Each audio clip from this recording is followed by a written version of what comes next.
Welcome. In front of me is an iPhone SE from 2020, and today I'll show you how to hard reset the device through settings.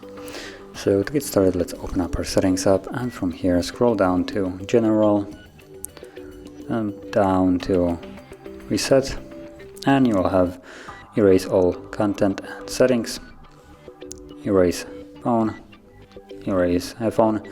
Now if you're logged into a Apple account, it will give you an option also to back up your device if you want to. You can do that, or you can just choose to skip it, and then you'll also have to provide the email or the password for that account before you can actually begin the reset. And now we just simply wait for the process to finish.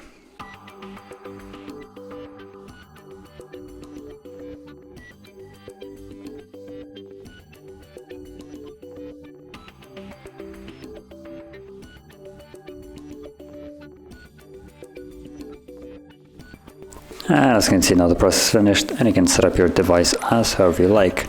So if you found this very helpful, don't forget to hit like, subscribe, and thanks for watching.